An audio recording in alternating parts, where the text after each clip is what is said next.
Hi guys, Ramsey here. Welcome to another video. Today we have a special video that's been talked about, highly requested, and it is a compilation of women's perfumes that I will gladly wear as a man. And I actually do wear all of these.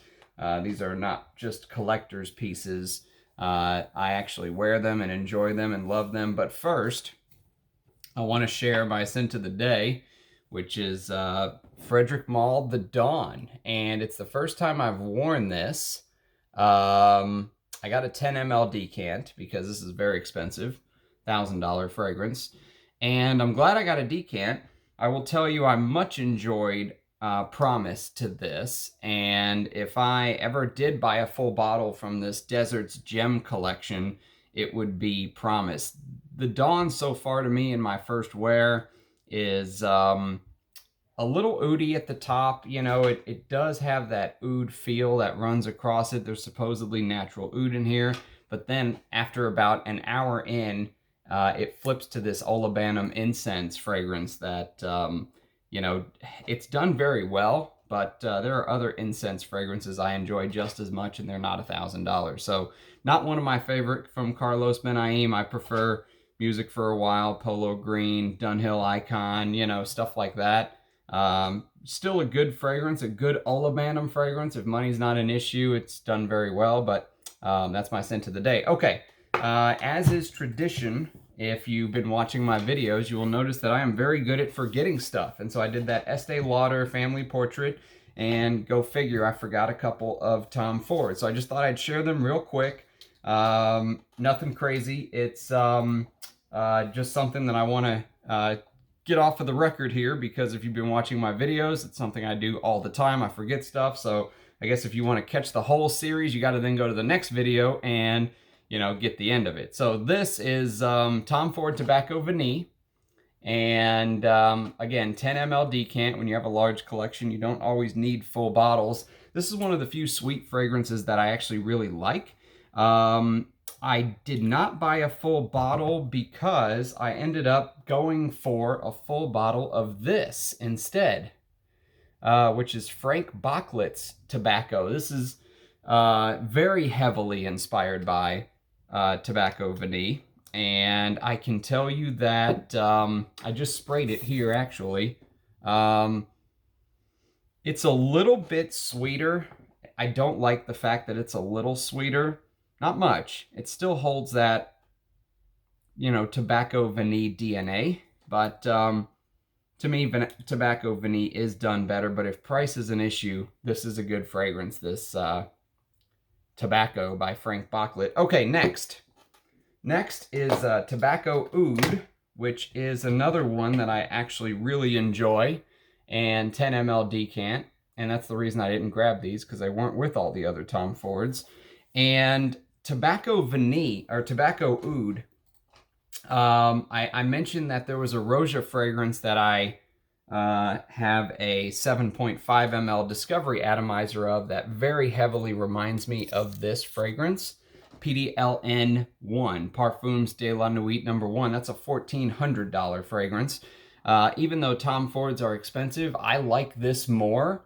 You know, that take on this DNA from Rochas just did not seem as, you know, they tried to really fancy it up. They tried to Rochas it up, and I like the fact that there's this harsh, you know, hit you in the face opening. You get the whiskey in this. I like the sharpness in this. Some people will say that, you know, if you're experienced, maybe the aroma chemicals hit you hard here, but to me, I actually really enjoy this. These two are kind of like two peas in a pod.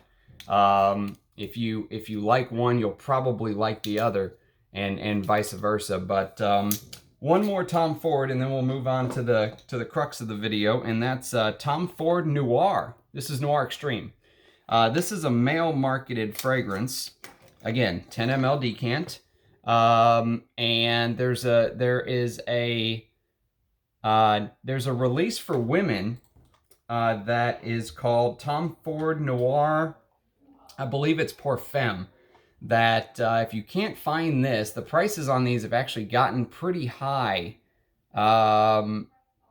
you can buy the Parfum and get a very close experience. Actually, some people say it's better. I've never compared the two, but if there's a huge price difference, the DNA is very similar. And this has one note that really sets it apart called kulfi. And that kulfi note is apparently like an Indian ice cream dessert type flavor. And if you've had that before, you will pick it out in this fragrance. So it is a unique fragrance. It definitely stands out in the cold. It's a designer though. It's in their designer line, so it's not gonna be as high end as the private blend stuff.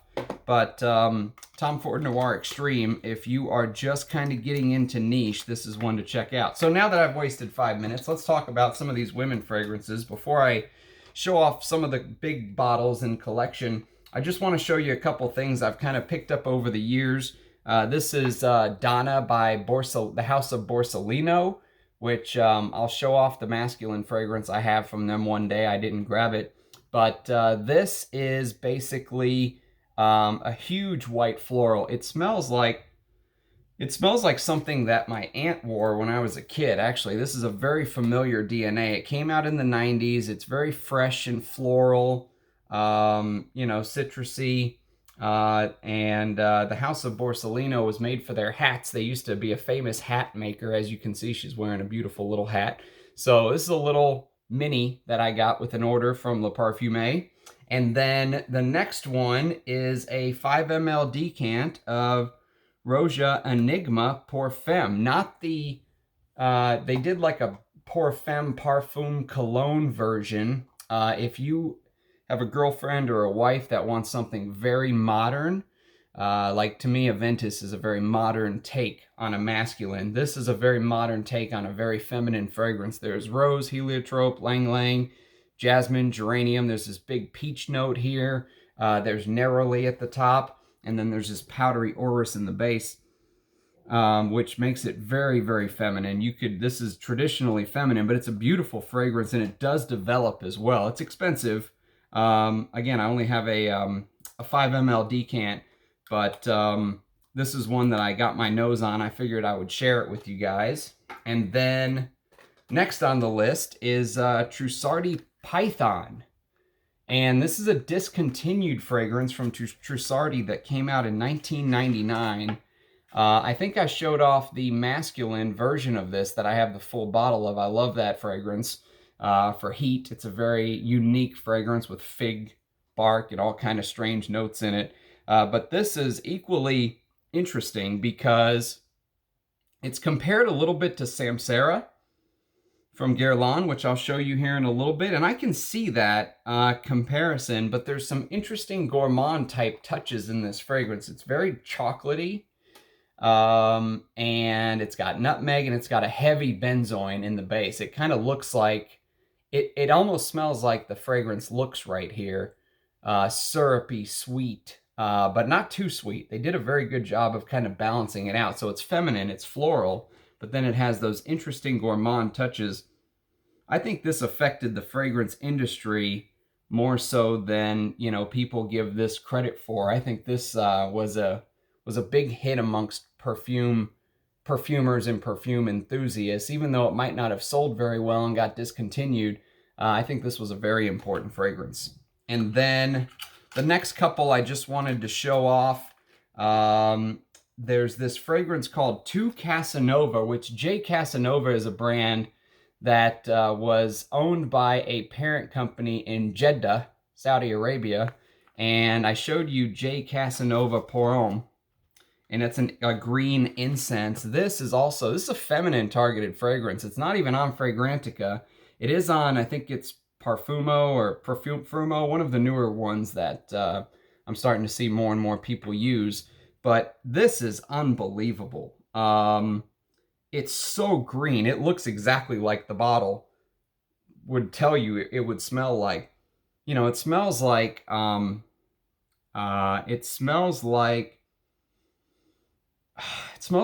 polo green meets like a Krizia Uomo. It's unbelievable. I can't believe this is a feminine release, unless Parfumo made a mistake. But it shows that as a feminine release. This is a vintage bottle. And last but not least, with some of these little decants, is Portrait of a Lady. And this is one that you will see on a lot of mainstream channels. Excuse me. And this is a masterpiece fragrance. I do wish I had a full bottle of this. I've given it a full few wearings, and I really enjoy it. It has this amazing note of rose, one of the most amazing spicy patchoulis. Spicy rose, too, is a good way to describe it. There's incense. It's not too powdery, but it's heavy. You could probably wear this in the summer, but really I think it's a colder weather scent. If you sprayed this 5 times in the summer and went out, everyone, would smell you across the hall. But it's a great fragrance from Frederic Malle, one of Dominique Ropion's best, and it is targeted towards women, and I do wear this and really love it. And the last little mini I wanted to show off before we got to the main event is this Lair Dior bottle that I got from Enchanté Perfumes. You can see there's 24 karat gold in there. This is only a 3.5 milliliter pure perfume. If you're interested in some very interesting advertisements, though, search this fragrance out on the internet. Look up the magazine ads that went with this. They marketed this almost like Roja markets his fragrance today. The finest ingredients with the gold flakes in it. Real 24 karat gold, and I haven't given this a full wear yet, but it smells divine. I can smell it through even through the little stopper here. And okay, so now on to the main event. Now that we've wasted all that time here, the first one. Now I'm going to start with some of these that you've seen, and then the latter half of the video is going to be some I have not shown off yet. So this is going to be a long video. The YouTube algorithms probably hate me. I'm everything that they hate, These are not 7-second videos. The first one is Poison, Esprit de Parfum. And I've shown this off, one of my favorite tuberose scents, along with another one coming later. This was basically the scent of the 80s for women. And this amps up some of those heavier notes. So the animalic honey, the floral, there's this jammy type forest fruit accord. And I can smell this through the cap as well. Incense, cloves, it's like you took grapes and strawberries and raspberries and just made it into a jam and splattered it on this floral base with a beautiful amber honey note. It's unbelievable, and it lasts for days. This got on my pillow, and I think I smelled it for a week. And this is a vintage. This is discontinued. Dior called some of their extraits Esprit de Parfum. This is a 50 ml. Again, Enchanté hunted this down for me.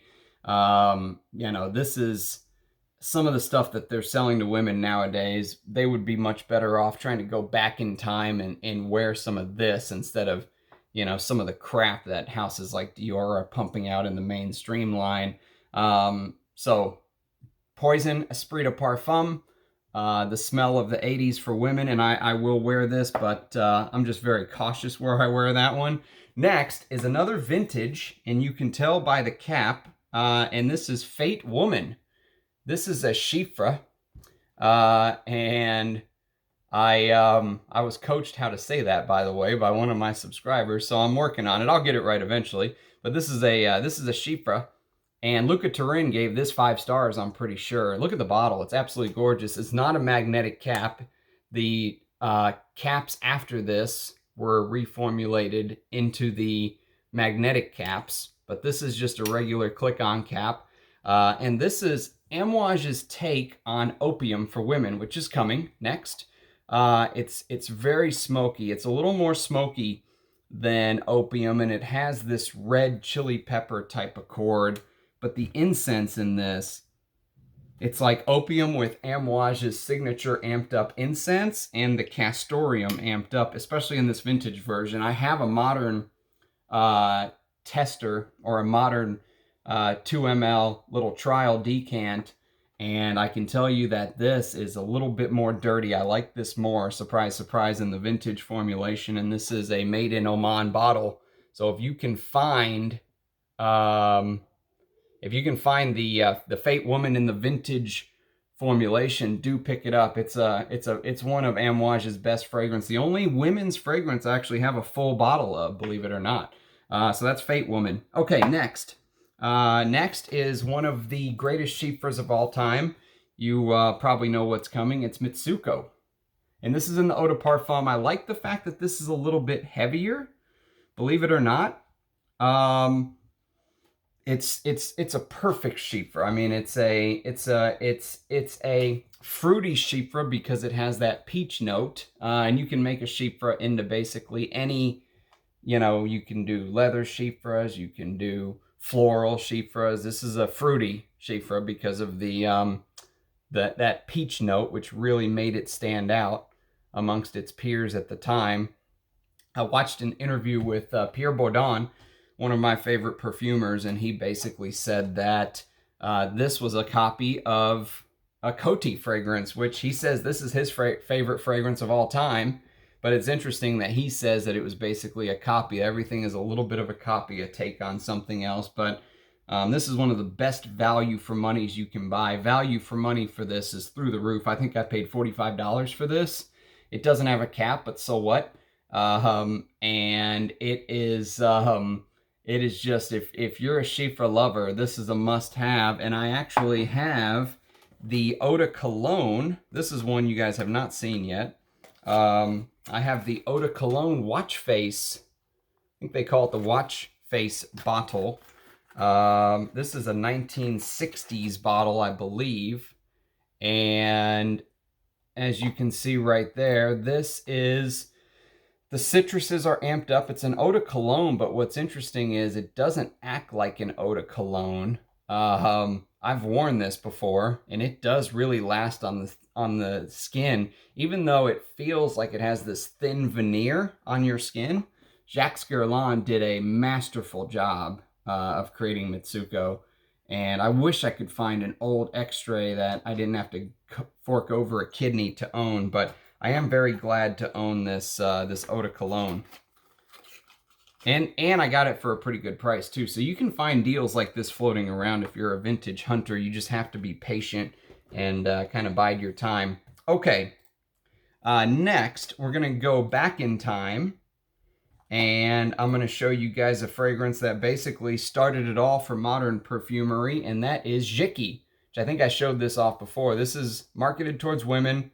You know, came out that a lot of men were wearing this, and so then they created Mouchoir de Monsieur for the men.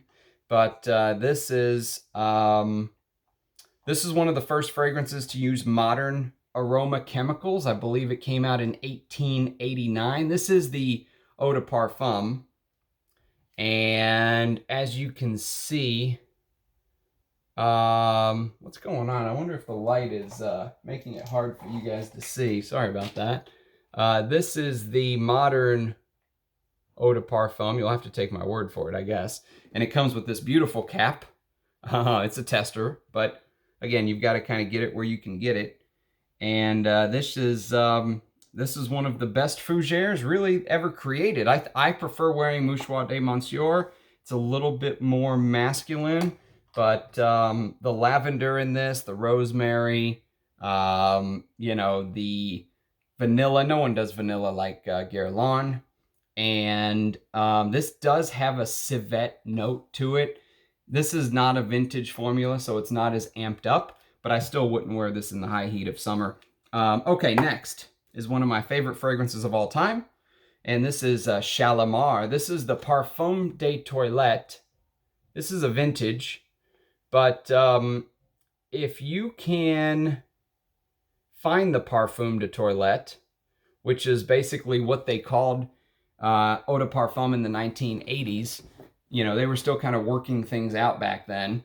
And as you can see, it's a 50 ml bottle. The juice is still, you know, I've been very kind to it. I've worn it, you know, with care over the years. But this is the first Oriental, so to speak. But listening to Pierre Bourdon's interview the other day, he said that even this copy's an older Coty formula, Emerald, or I forgot which one he said. I'm not big on the house of vintage Cotys. They're impossible to find anyways.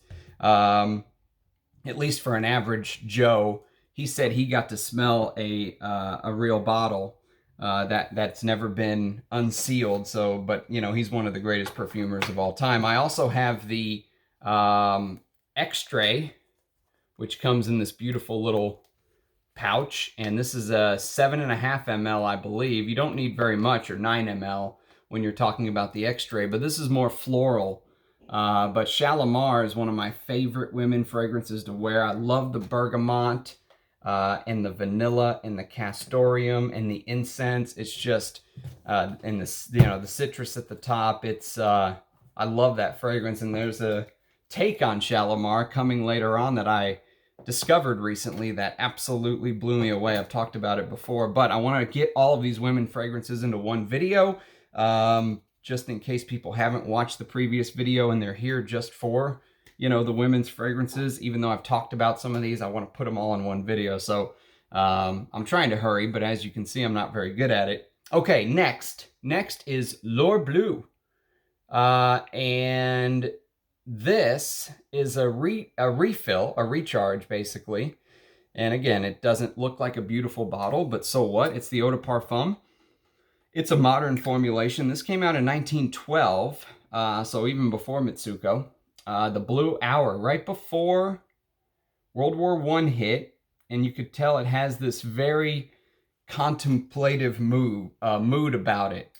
This was also put out by Jacques Guerlain. It does have this blue feel to it. You know, it almost makes you feel somber. It makes you introspective. It makes you, you know, think about things bigger than yourself. It makes you kind of contemplate life, and it does put you in a different mood just smelling it from the cap. But it is so powdery. I struggle to wear this. I do wear this. I've worn it. And my wife was like, "What are you wearing?" You know, people will say you smell like a grandma or whatever they'll say, but who cares? I mean, it is just so floral. I mean, look at these floral notes. Narrowly at the top, heliotrope, carnation, violet, narrowly in the mid, ylang ylang, Bulgarian rose, jasmine, orchid, tuberose, and then once you get to the base, the iris kicks in. And it's that powdery iris mixed with the vanilla and benzoin, but it is a complex fragrance. I must give it that. I mean, the powderiness makes it hard to kind of focus on things because it just envelops everything. But if you wear this time and time again, I think you would really get to fall in love with it. Eugene loves this fragrance. It's one of his favorites. It's one of my hardest to wear, but I like vintage masculine stuff. And so anyways, this is one that if you love the art of perfumery, you have to be able to study. Okay, next is another Guerlain, and it's Val de Nuit. This is a vintage bottle. They do not make this bottle anymore. This is the EDT. I prefer the EDT in a lot of Guerlains, actually. Maybe I should try the EDT in Lair Bleu. But Val de Nuit is another just absolute smash hit. I don't know when it came out, though. They've put these in the bottles that actually look like this now with the little heart stopper. So they've kind of done what a lot of other companies have done and went to just normal bottles across the whole line. Guerlain changes their bottles like, you know, like you change a shirt every day. But this is green. It's citrusy. It was written after a novel, actually, called Night Flight or something like that. Night Flight, I believe, but I could be wrong. And it does have a beautiful galbanum and petitgrain combo at the top. It's spicy, but then it also has that iris in. It's not as powdery as this, and the EDT is a little bit easier to wear. I could wear this in the heat, but it does have that patchouli and iris and vanilla in the base that, you know, really, it tells you, it has a bit of that Guerlainade, you could say. And I love these little bottles. This is a little 30 ml bottle from, I think, the 90s or early 2000s.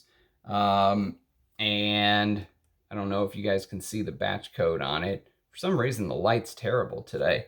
Okay, next is one of the greatest sandalwood fragrances of all time. It is Samsara.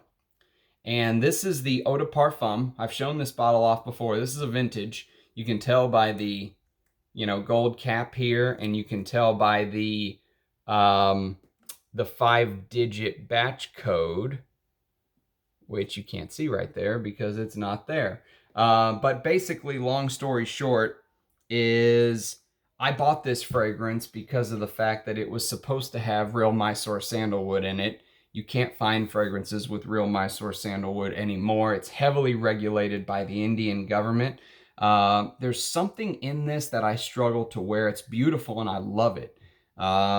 And actually, a scent memory with this, I wore this on, I think I told this story on a video already, but I wore this on a day very close to Halloween where my daughter and my wife and my stepkid went to pick pumpkins in a pumpkin patch, and it's a very strong scent memory. I remember that day like it's yesterday every time I spray this. So it does have that kind of feel. It does have a very, sandalwood puts me in a very meditative state. But the jasmine and the yellow flowers in this, which I think are ylang ylang, just make it a little tough for me to wear. It's really not my type of fragrance, to be honest with you. But as a perfume buff, you know, you want to study the history of perfume, something that was overdosed with 30% sandalwood, real Mysore sandalwood. It's just, you know, I had to grab it. Okay, next is a creation by one of the greats of all time, and it's Christian Dior's Diorella. And of course, this is a vintage bottle. They call this the Houndstooth bottle. This was put out by the great Edmund Runitska, who, by the way, you should, if you're big into fragrance and you want to watch one of the most amazing interviews I've ever seen, check out Pierre Bourdon's interview. He sat down for like a 2-hour interview, and Edmund Runitska mentored Pierre Bourdon, and Pierre Bourdon said he was one of the most difficult men to ever, you know, that he ever worked with. But his father was very difficult, and so Pierre Bourdon had a very, he had a knack about dealing with people who had very tough personalities. And but Diorella is a chiffre, and it also got very high scores by the perfume critic book, whose name always slips my mind when I try to think of it on these videos, Luca Turin and Tina Sanchez. But one of them said that the mixture of florals in here with that oak moss vetiver base gives it this fish market accord, which I don't get. I think they mean because there's this strange note of melon in the top, and the melon mixed with the musk, and the floral heart. It has honeysuckle, it has Moroccan jasmine, peach, carnation, cyclamen, rose. But then look at the base: oak moss, vetiver, patchouli, musk. Those are very masculine notes. So that's why a lot of times I'll show off these old fragrances and say, God bless the women of the 1970s that they used to wear stuff like this. But again, I didn't pay very much for this bottle. If you're a perfume history buff, you have to try Diorella. It is, it's one of the best chiffre fragrances out there. And then one of my favorite Orientals out there, up there with Shalimar, is Opium. And I've shown this bottle off before, and I actually learned something from one of the commenters. One of the commenters said that this is actually the bottle from when Tom Ford was creative director of YSL. Oh, God, so good. Oh my God. And he said that the bottle with the built-in sprayer on it is actually the original from the late 70s, early 80s, and that's the one that you should get. And he said that if you've smelled that, you'll never want to wear this. And I can't imagine that, because this is such a beautiful fragrance. This bottle must be about 20 years old then. It has the 5-digit batch code on it. And so anyways, I mean, it's just, if you've ever smelled Youth Dew, which that's coming up, I should have done that first. This came out in 1977. If you like Oriental fragrances, this is an absolute must. This is the EDT, and this is the Secret de Parfum, which another interesting take came up in the comments, and that's why I'm starting to really love doing these videos, because I'm learning more from you guys, and I think you are from me, is Opium Secret de Parfum. Rich Mitch and I, we assumed that this was a flanker that came out in 1992. That's what Fragrantica says. It says it was a flanker, or it has a different entry, let's say. Still, the nose is Jean-Louis Suizac, which did the original Opium. And there's a big note of red myrrh in here, which really does stand out. But apparently, this is not a flanker. This is just what they called the eau de parfum. So in the early 90s, they didn't say eau de parfum. YSL said secret de parfum. So, I mean, this is the EDP.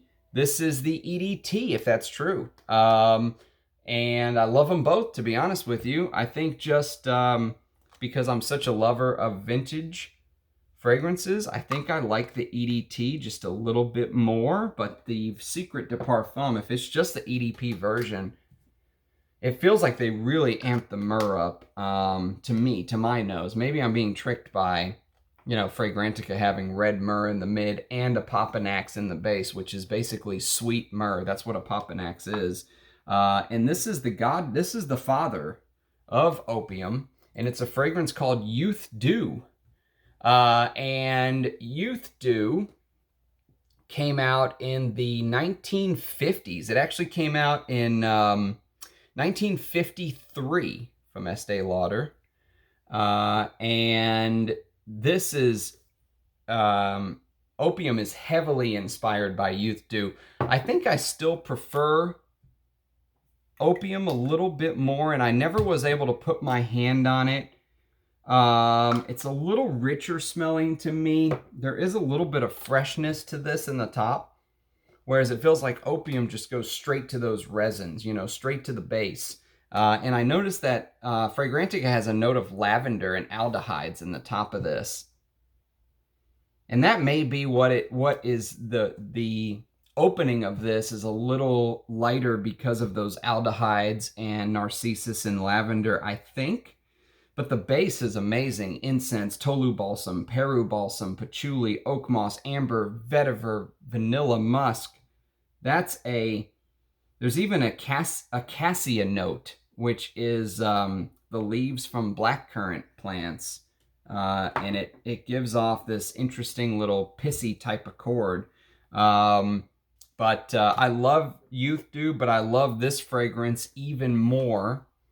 And that is Azure from Estee Lauder. Look at the bottle. If you see this bottle, grab it. Doesn't matter how much you have to pay. Pick it up. If you're a fragrance enthusiast, if you love oak moss, if you want, leather's one of my favorite notes, by the way, as you will see. And if you want a leather animalic chiffre that's made in the vintage style when they could use oak moss properly before it was regulated, get this.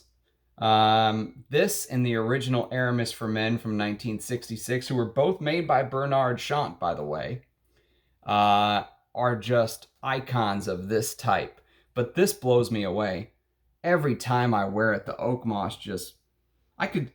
even smelling it from the cap, the leather and oak moss and patchouli in this, oh, it's so good. It's so, so good. And then another Estee Lauder that I think men can wear that no one really talks about is a fragrance called Knowing. And Knowing came out a little bit later. It came out in when did it come out? It came out in 1988. And Fragrantica says Jean Carleo, which was the in-house perfumer of Patou fragrances, Jean Patou fragrances, but somebody left a comment saying that's incorrect, that it was actually a different perfumer that made this. I can't remember his name or her name. But this also has heavy notes in the base: oak moss, patchouli, civet, vetiver, amber. There is some orris in here, which spices it up a little bit. But what's interesting about it is, just like Edmund Rudnitska used a melon note in Diorella, in Knowing, there's also a melon note at the top, but it's just swallowed up by these heavier ingredients here. yeah, it's swallowed up by these heavier ingredients, but there's also there's a lot more going on in this. I feel like this is a simpler fragrance from a simpler time, and this is more complex. Not that they smell alike, but in the way that they were crafted, they feel alike. So, you know, Knowing is a beautiful fragrance that I think a lot of guys should try if they're really into complex perfumery and they want to smell what we've lost, you know, in the last 30 years or so, 35 years. Okay, next, we are going to look at a fragrance that is compared to Knowing, and this is one I have not shown you guys yet. It is Paloma Picasso. Paloma Picasso, and this is her first fragrance. This is a women's targeted fragrance. I also have there's a men's targeted release as well called Minotaur that I have a vintage bottle from Cosmere of, but this, I actually broke it because it fell, and when it fell, this piece of plastic here like ripped off. You can see it right there, but it still closes. It opens up like this. Look at the bottle. I mean, beautiful presentation, even with it broke. And the notes are on the back of the bottle, actually. It says, oh, this is small print. Jasmine, Rose de Mai, Iris, Sandalwood, Santal, Amber, Patchouli, and then some, I don't know what that is, but in Fragrantica, it does say in the base there's vetiver. That could be, I don't know what that is, some sort of wood. But there is oak moss, civet, castor. Actually, Fragrantica says civetta instead of civet. I wonder if that is exactly the same thing. But there's an interesting note of angelica in this, which is in one of my favorite fragrances from Creed, Royal Oud, as well. And it's also in French Lover. Angelica is a note that I seem to really like, but I will wear this. I have worn it, but it feels even more pushed to the feminine side than Knowing. I think I prefer Knowing a little bit more, but this is a bottle from, I think, 2007, so it's not a real proper vintage from, this came out in 1984. So actually, this came out first, and then Knowing was inspired by it, so I had it backwards. Okay, next. Next, we are going to look at one of the greatest fragrances from Edmund Rudnitska, who is a master and considered one of the greatest perfumers of all time. This is not my favorite fragrance from him, though. My favorite fragrance from him is Eau de Hermès. I'll show that some other time. This is a fragrance called Rochas Femme. And if you are a chiffre lover, this is a fruity chiffre, and this was put out in 1943 by Edmund Rudnitska. Eau de Hermès came out in 1951, almost a decade later. But this chiffre has something that makes it special, and I think I mentioned how much I love Diaghilev because it borrows from Mitsouku. You know, and this is why you have to know perfume history if you want to really put the pieces of the puzzle together, because Rochas Femme is the other fragrance that Diaghilev feels like it borrows from. It feels like it borrows heavily from these two and then dirties it even more. But Rudnitska kind of turned into the master of cumin. No one uses cumin like him. This is the Parfum de Toilette version, by the way, which is discontinued. I don't know if you can see. This is a partial tester I bought from Israel, believe it or not. And it says that the notes are, can I even read them? Peach plum in the top, jasmine ylang ylang in the mid, and the base notes amber and musk. And you can kind of see they used to stick this fancy sticker on the bottom with the batch code. They didn't do engravings back in the day. These little stickers were like the bane of everyone's existence because they would just come right off. But as far as perfume creations go, this is right up there. And I only got this year, actually. It does have this plum note, which usually I struggle with plum for some reason, but it has plum, peach, apricot. So it takes, you know, the peach note I mentioned in Mitsouku and adds some other fruity elements to it. And then it dirties up the cumin. The cumin is very dirty in this. There's clove. Oh, it's such a gorgeous fragrance. And this is, don't be fooled by the fact that it says Rochas Femme. This is more masculine than a lot of masculine fragrances that come out today. I don't think you'll be able to find this presentation any longer with this writing and everything, because the Parfum de Toilette, just like I said, the Shalimar was called Parfum de Toilette in the late 80s. They've kind of changed things up a bit, but I hear, I've never tried it, but I hear the modern formulation is equally nice. So, and this fragrance can be had for 30 bucks. 40 bucks, something like that. It is a fantastic value for money. Maybe one of the best value for money is right there with Mitsouku, in my opinion. So if you're kind of a starter, if you're a guy that maybe wants to try out some women fragrances, these two are fantastic starting points. And you're getting two of the greatest fragrances of all time. Okay, so rant off, on to the next one. And the next fragrance is a Serge Lutens, and it is Feminité du Bois. The femininity of wood is basically what that means, if my French is correct. And this is created by Christopher Sheldrake and Pierre Bourdon, two of the greatest perfumers of all time. It used to come in this Shiseido bottle, which almost looked like a skinny man with a beer belly or something. It just kind of gutted out like a piece of art, like a piece of Salvador Dali's art or something. But this is the re-relaunch in 2009. They've then relaunched and reformulated this again. This bottle is now getting very hard to find, and it comes in that black label, you know, that Serge Lutens does now. They don't do these beautiful little 50 mLs anymore, which everything was perfect about. I'm so sad these are gone. I won't buy the new bottles, by the way. I bought a decant of La Couche du Diable because I did not want the new bottle. I only wanted the decant. I'm only collecting these older style bottles is what I'm doing. And this was a tester. But this, even though it says the femininity of wood, there's a plum note here as well. One of the most beautiful sandalwoods. This this mixture of cedar. It's definitely a cedar heavy fragrance. But even though it's a woody fragrance, Serge Lutens made this basically for women.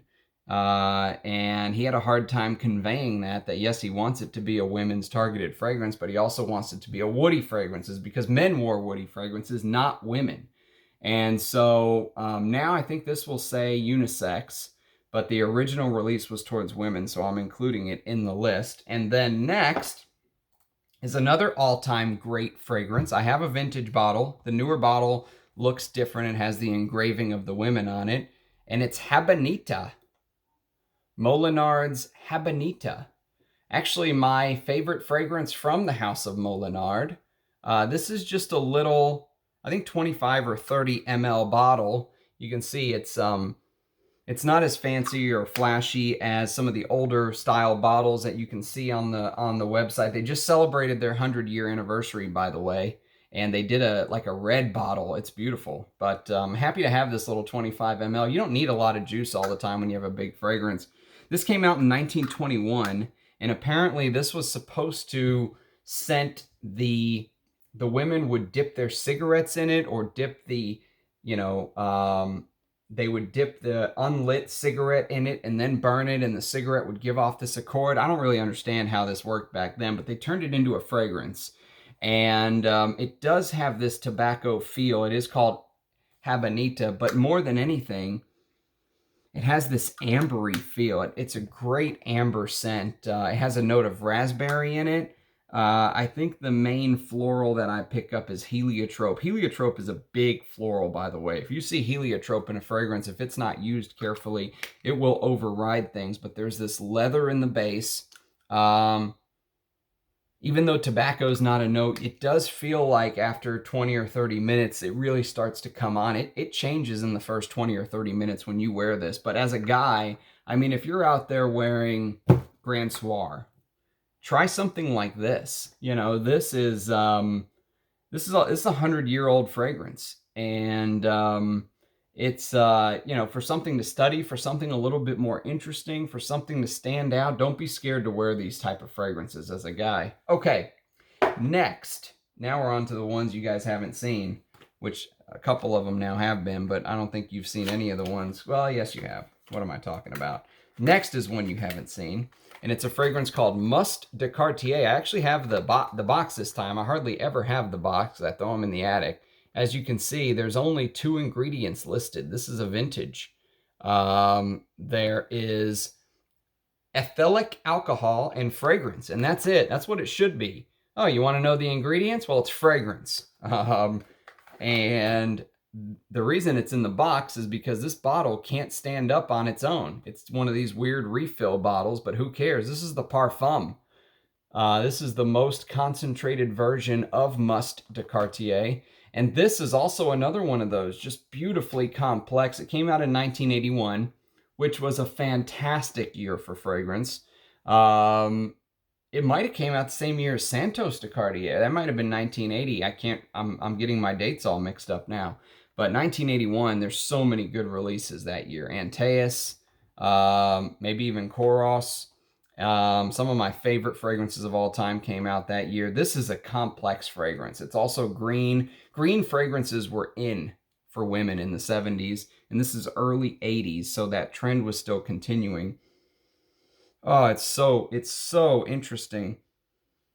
You know, it does have that grass green galbanum type accord, aldehydes, Brazilian rosewood in the top, and there's this interesting leather, amber, vanilla, tonka, civet. There's vetiver in this as well. That vetiver is what, you know, vetiver is a very masculine note. The fact that they used it so much.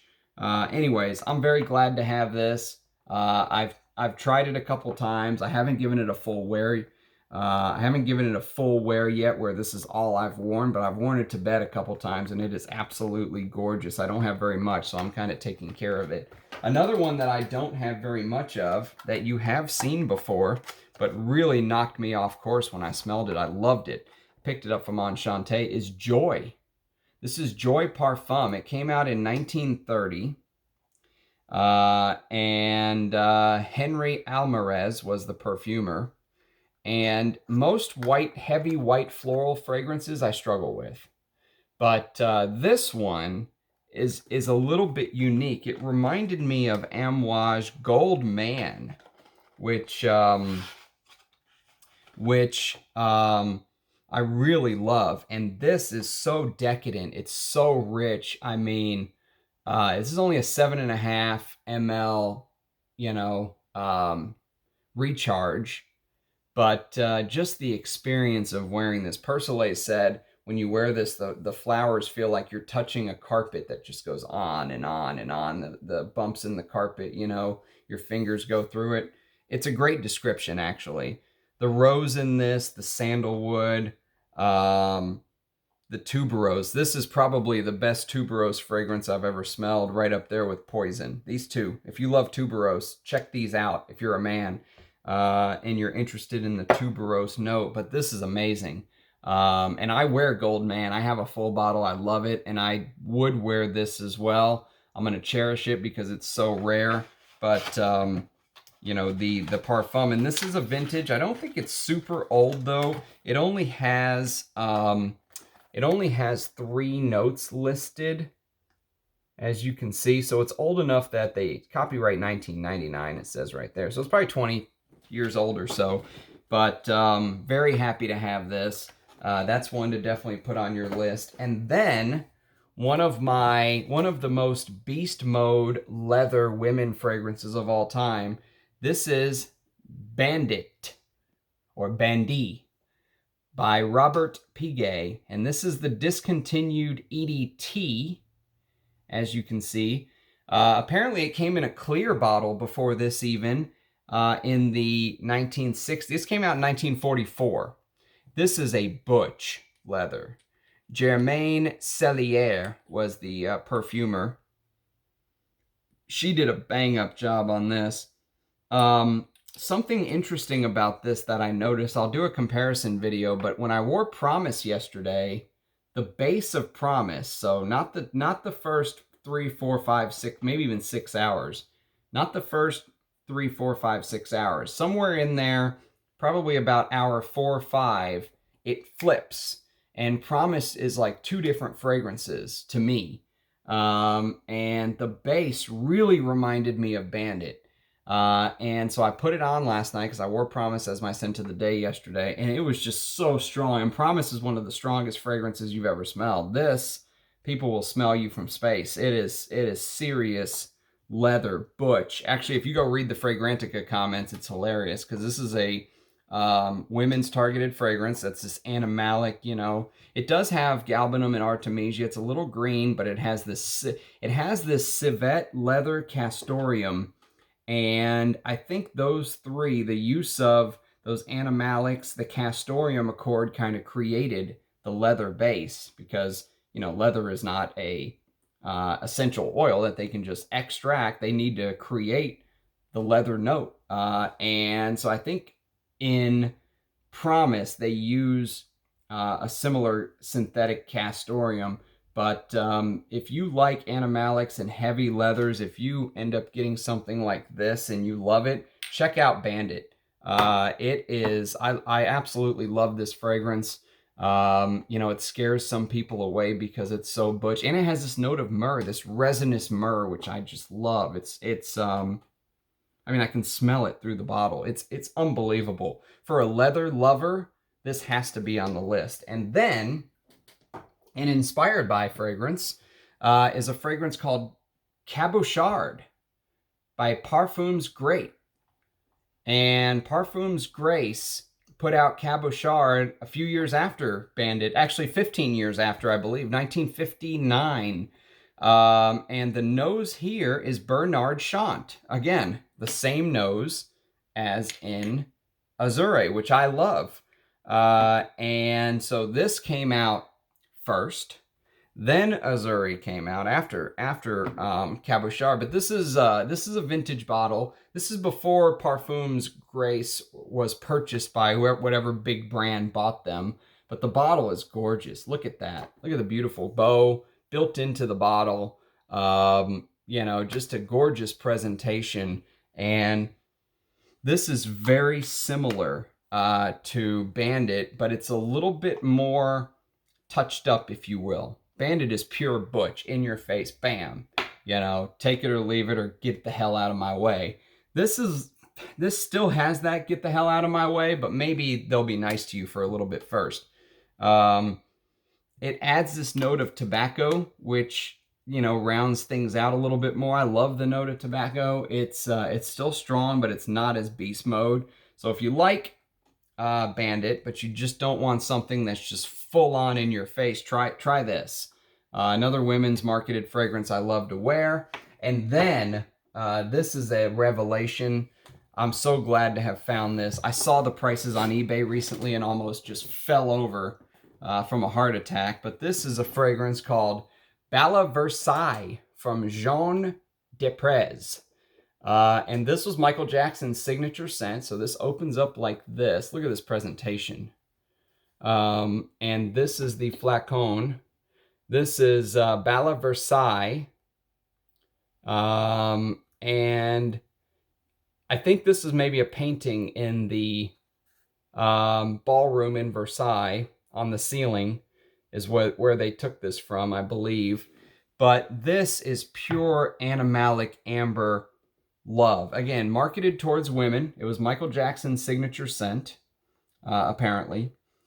And this is just a ball of civet, is what it is. I mean, but it's not so pushy that it's not like Koros, where Koros really shocks you with that pushiness. At least the Parfum. This is the pure Parfum. I saw this on eBay for like $1,000 and almost died. I think I paid $150 for this a few years back, and the prices are insane right now. There's different versions. But this is the one that I actually saw, this exact version, for an insane price. That's the inside, by the way, of the holder that it goes into. I don't know what size this is, but if you like fragrances like Musc Ravageur, this is the grandfather of Musc Ravageur. Apparently Roja was showing this off at his boutique on the top floor of Harrods. You know, he's got classic fragrances listed, the all-time greats, and this was in there. Just an absolute beautiful presentation. Again, marketed towards women, but a man a man could easily wear this today. And as a cautionary tale, I recommended that the duck get this, and he got the EDT and did not like it. So I've never smelled anything other than the pure Parfum. It lasts for days. You know, if you sit in your room by yourself all day and wear this, you'll hate yourself when you're done, because the civet will get you. But if you apply moderately and not liberally, this is one of the most beautiful amber civet heavy fragrances. There is a bunch of things going on here. There's rose, there's leather, there's resins, there's tolu balsam, there's benzoin and vanilla, but it's a gorgeous amber. Again, if you're wearing MFK's Grand Soir, try this. This is an amber. Not that I'm dissing Grand Soir. I have a little decant, but you know, this is what a ambery civet fragrance should be. I know I'm spending a lot of time on this, but it is one of my all-time favorite women's scents. I'm so glad to have this, especially now that I've seen the prices that they're asking. Absolutely outrageous. Next, we're gonna go to Chanel, and we're gonna go to Chanel number 5. You guys have seen this. This is the lipstick atomizer, and this is more floral. Everyone knows number 5. One of the most well-known, come on, baby. One of the most well-known fragrances for women, and one of the best-selling fragrance of all time, actually. What am I saying? But I prefer the Eau de Cologne. It's not as floral. It's a little bit more woody. It's easier for me to wear. I still don't love it, but I can definitely give it its respect. And then a fragrance I do enjoy wearing a little bit more than number 5 is number 19. This is the vintage EDT, a recharge, a demonstration bottle. And this is this green, mossy. I love this fragrance, by the way. Geared towards women. Again, the green floral type chiffre fragrances. Excuse me. This is made by Henry Robert. 1 year before Coco Chanel's death. And, you know, if you like galbanum, oh, this is so good. It is just even out of the atomizer. I love wearing this in summer. And one of my favorite women targeted fragrances from Chanel to wear. And then we're going to get to a hidden gem. One that I was very excited to talk with you guys about. Someone mentioned it in the comments, and I was glad it came up because I love this fragrance. No one talks about it. People will go spend $1,000 for a bottle of Jean Pateau Pour Homme Privé. I have Jean Pateau Pour Homme, the original. I don't have the Privé. The reason I don't have the Privé is because of this. This is a fragrance called Ma Liberté from Jean Pateau. This is created by one of my favorite perfumers. You won't be able to see anything there. This is created by Jean Cartier. And look at the presentation. I mean, look at the bottle they used to have back then with the engraved Jean Pateau logo. Just absolutely gorgeous. This is the EDP. You can tell because the EDT has a different type of cap. It has a cap like, it has just more of an old school regular, you know, stopper type cap. Not this rounded arch type cap. So that's how you can tell, the difference.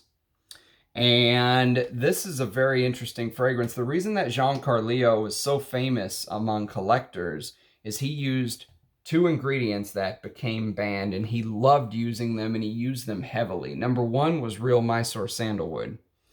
Number two was heavy ambergris. And those are expensive ingredients, but he used them. And I don't know if there's real Mysore sandalwood in this, but if you told me there was, I would believe you. Let's put it that way. I'm not going to lie and say I know there's real Mysore sandalwood in here, because I don't. But this is a gorgeous fragrance. It has old school lavender in it, cloves, the musk, the patchouli in the base. There's a note of nutmeg, which when it's done intelligently, I love. And then there's vetiver. I mean, look at the notes in the base again, or just look at the note. Take out heliotrope and take out maybe the jasmine, or tone it down. You've got lemon in the top, cloves, lavender, nutmeg, musk, patchouli, sandalwood, cinnamon, vanilla, cedar, vetiver. That's a masculine fragrance. Vetiver in the base, with sandalwood, patchouli, nutmeg. I mean, I actually got a compliment wearing this from my neighbor when we were working out. We used to work out. We'd ride the bike and lift weights and stuff in our neighbor's garage, and I wore this working out, and he walked in and went, "What are you wearing? I could smell you from outside the garage." You know, obviously I was sweating as well. But I love this fragrance. I thought the same thing. It smells amazing, and it projects, it lasts, all of that. No one talks about this fragrance. It's a female marketed fragrance. It's, like I said, $150 instead of $1,000 for Patou Pour Homme Privé. This is a hidden gem. And then, one of my favorite female targeted fragrances, I wanted to keep this to an hour, but here we are, that I found out about this year, that I have been singing praises from the rooftops. If you've seen some of my other videos, if you've seen my Creed video, you know that I've brought this out. I'm going to bring it out again. This is Venezia by Creed. And I'm so glad I have the 250 ml flacon, because I got this for about what they're selling the 75 ml bottles for. And I think this is a 2013 batch, if I'm not mistaken. There's the 1-3 right there. It's a 2013 batch. So there are older batches. I think Rich Mitch is going to procure a bottle that's older than this, and I'd love to get his thoughts on it. But literally, while I was sitting here and all these fragrances are on my desk around me, this is the one that I can smell. Even though it's in a flacon, there's a cap on it, there's a, you know, piece of leather on top tied down. I could just smell this just emanating over all of the other fragrances. The strength of this is unbelievable, but the quality of the ingredients is also unbelievable. It's like Creed's take on Shalimar. And, you know, Pierre Bourdon talked about how Olivier Creed did not have a budget. They could spend as much money as they want. It smells like there's real ambergris in this. It smells like there's real Mysore sandalwood. Actually, the salty ambergris in this really comes through. It is just phenomenal. And this is what, if you wear this and then you go buy a modern Creed Viking cologne and wear it, you'll cry. You will literally have a tear fall from your face, because this is what we lost. This is what Creed used to be. Even though they were overpriced, they used to make fragrances like this. This is less than 10 years ago. They discontinued this, I believe. And the backstory is laughable. You know, it was made for the Princess of Spain in 1890 or some ridiculous story. But the fragrance, if Pierre Bourdon made this, hats off to you, sir. This is to me, this is a masterpiece. This is a women's targeted fragrances that you can find at a decent price as a man and wear, and you will smell amazing. And I enjoy every second of this fragrance. So I'm done singing its praises. Now probably at the next video, I'll say, oh, I forgot this and I forgot that. But this is the majority of my women's targeted fragrances. Unless I forgot something, you've seen it all. I hope this helps. I hope, you know, if you're a guy, you find some women targeted fragrances that you will wear and study and understand and love like I did. You know, 5 years ago, I never would have worn, maybe 6 or 7 years ago, I never would have worn a women's targeted fragrances. But as I've, you know, progressed in my journey, it's something that, that, you know, you really have to be able to study both sides of perfumery If you only wear men's fragrances, you miss out on so much beauty. Just because they say it was targeted to women, who cares? You know, a flower is a flower, a smell is a smell. All that stuff is marketing. And if you like something, wear it. Wear what you like. So I hope this video helps some people. If you've lasted the whole hour and 5 minutes, kudos and cheers to you. And I will be back with another video soon. Thank you for all the comments and interaction, and I'll see you soon. And have a happy new year, everybody. Bye-bye.